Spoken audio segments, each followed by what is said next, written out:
আসসালামু আলাইকুম, কেমন আছেন সবাই? আমি এখন ঢাকা ইন্টারন্যাশনাল এয়ারপোর্ট এবং আজকে এইবারের যাত্রা হচ্ছে সৌদি আরব আল্লাহর ঘর এবং আল্লাহর ডাকে আমি উমরা হজের জন্য যাচ্ছি। এইবারের উমরা হজ আমরা এখন বাজে 9টা। এইবার আসলে একা যাচ্ছি না, একটা গ্রুপের সাথে যাচ্ছি। তো 10টার সময় গেট নাম্বার 1-এ, এই যে টার্মিনাল 1 এবং গেট নাম্বার 1-এ থাকতে বলছে। তো সেই হিসাবে 9টা, 9:15টার মধ্যে চলে আসছি। এখনও লোকজন আসে নাই, 20 জনের একটা টিম যাচ্ছে। তো দেখি তাদের সাথে গিয়ে এইবারের এক্সপিরিয়েন্সটা একটা আলাদা এক্সপিরিয়েন্স। সবসময় তো একাই ট্রাভেল করা হয়, এইবার দেখি একটা গ্রুপের সাথে যাচ্ছি, কারণ ওখানে হোটেল ভাড়া প্লাস সিঙ্গেল গেলে অনেক কস্ট। আপনাদের পুরো এই সিরিজটা আপনাদেরকে নিয়েই আমি উমরা হজ করার চিন্তা করেছি এবং এটার সাথে সাথে আরও অনেক ধরনের যেসব দর্শনীয় স্থান প্লাস হচ্ছে যতটুকু আমি জানি আপনাদের জানানোর চেষ্টা করব। তো 1:20-এ হচ্ছে ফ্লাইট, এখন বাজে 9:30। 10টার সময় এখানকার যে প্রধান এজেন্সি সে এসে আমাদেরকে টিকিট দিবে এই 20 জনের, তারপর আমরা গেট দিয়ে ঢুকবো। আর যেহেতু এখানে উমরার জন্য যাচ্ছি, আল্লাহর ঘর দেখার জন্য এবং উমরা করার জন্য, তো নিশ্চয়ই এখানে অনেক ইনফরমেশন দেওয়ার চেষ্টা করব যতটুকু আমি জানি। এর বাইরে আপনারাও দেখে নেবেন, অনেকেই জানেন।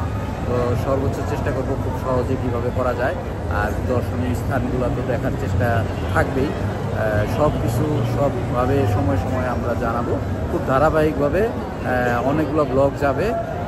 তো আমি যেই হজ এজেন্সির মাধ্যমে যাওয়ার চেষ্টা করছিলাম ফ্লাই টু হারমাইন, তো তাদের লোকটা আসলে 10টারও পরে প্রায় চলে আসছিল। সেই জন্য আসলে আমি আগে জ্যামের কারণে আপনাদের অপেক্ষা করা প্রয়োজন হয়েছিল প্রায় অনেকক্ষণ, প্রায় 10টা পর্যন্ত, প্রায় 30-40 মিনিট আগে চলে আসছি।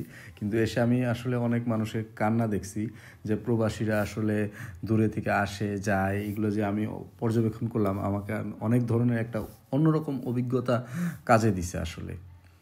যাই হোক, এখানে আসলে খাবার আমি অ্যাজ ইউজুয়াল এই থেকে আমরা খাবার নিয়েছিলাম আপনার স্কাই লাউঞ্জে, ইবিএল স্কাই লাউঞ্জটা অনেক সুন্দর এবং এখানে আসলে সেই সময় বুফে, জাস্ট লাঞ্চের বুফে ছিল।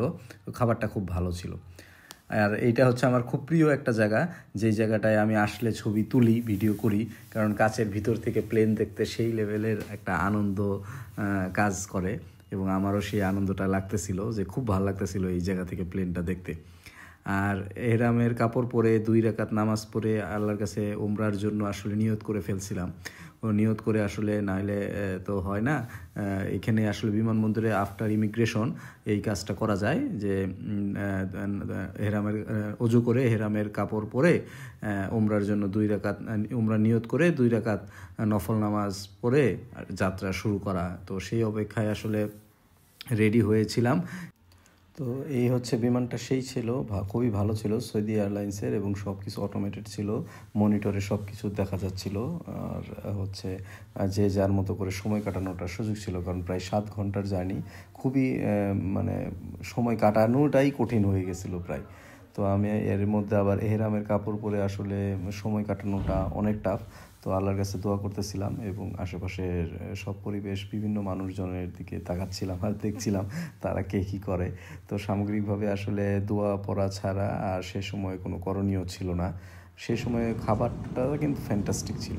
ওরা যে খাবারটা প্রোভাইড করছে, বনরুটি প্লাস হচ্ছে কেক ছিল, আপনার আপেল জুস ছিল, আর সাথে পানি ছিল, একটু চিকেনের আইটেম ছিল, আর হচ্ছে পোলাওয়ের মধ্যে চিকেনের আইটেম ছিল। তো এটার টেস্টটা সেই লেভেলের ছিল, খুবই ভালো লাগছে খাইতে, কারণ খাওয়া দাওয়া করতে করতেই প্রায় 1 ঘন্টা সময় লেগে গিয়েছিল।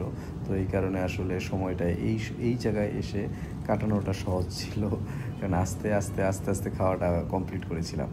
আর রিয়েল টাইম যেহেতু এখানে প্লেনের কিন্তু হিসাবটা কোথায় কখন কোন পরিস্থিতিতে প্লেনটা যাচ্ছে একবারে পাই টু পাইভাবে এখানে হিসাব করে দেওয়া আছে। তো আমি এই হিসাবটা রাখতেছিলাম, যেহেতু সময় কাটতেছিল না, আর এই কারণে খুব ভালো লাগতেছিল এটা দেখে। আর এই হচ্ছে আমি হোটেলে রেস্ট নিয়েই চলে আসি। উমরাটা কমপ্লিট করার জন্য। এবং আমার পিছনে দেখছেন 79 গেট, এবং এই 79 গেট দিয়েই আসলে উমরাটা কমপ্লিট করা লাগে। উমরা হজ যারা করেন তারা এই 79 গেট দিয়ে ঢুকে। তো আমিও সেই 79 গেট দিয়ে ঢুকি আল্লাহর করুণা এবং রহমত পাবার আশায়, যাতে আমার সহি সালামতে উমরা হজটা কমপ্লিট হয়। উমরা হজ কমপ্লিট করাটা আসলে একবারে এহরাম বেঁধে এসে করাটা অনেক সময় সাপেক্ষ, এর জন্য সময় লাগে প্রায় 2-2.5 ঘন্টা উমরা হজ কমপ্লিট করা লাগে। এই হচ্ছে কাবা শরীফ, এবং এখানের একটা সাইডে গ্রিন লাইট আছে, ওইটাকে ডান পাশে রেখে 7 বার চক্কর দিতে হয়। এবং আসলে আমি ওই 7 বার, এই যে এইটা পুরোটা এখন চক্কর দিচ্ছিলাম, তো 7 বার চক্কর দিয়ে তাওয়াফ কমপ্লিট করা লাগে। প্রথম 3 বার আসলে একটু জোরে চক্করটা দেওয়া লাগে। তো 7 বার তাওয়াফ করে আপনার 2 রাকাত নফল নামাজ আদায় করা লাগবে, এবং সাফা মারোয়াতে 7 বার চক্কর দিতে হবে। তারপরে পুরা চুল ফেলে দিয়ে অথবা সব দিক দিয়ে চুল ছেটে উমরাটা কমপ্লিট করা লাগবে। আমি সবার জন্য দোয়া করেছি। তো ভালো থাকেন, সুস্থ থাকেন।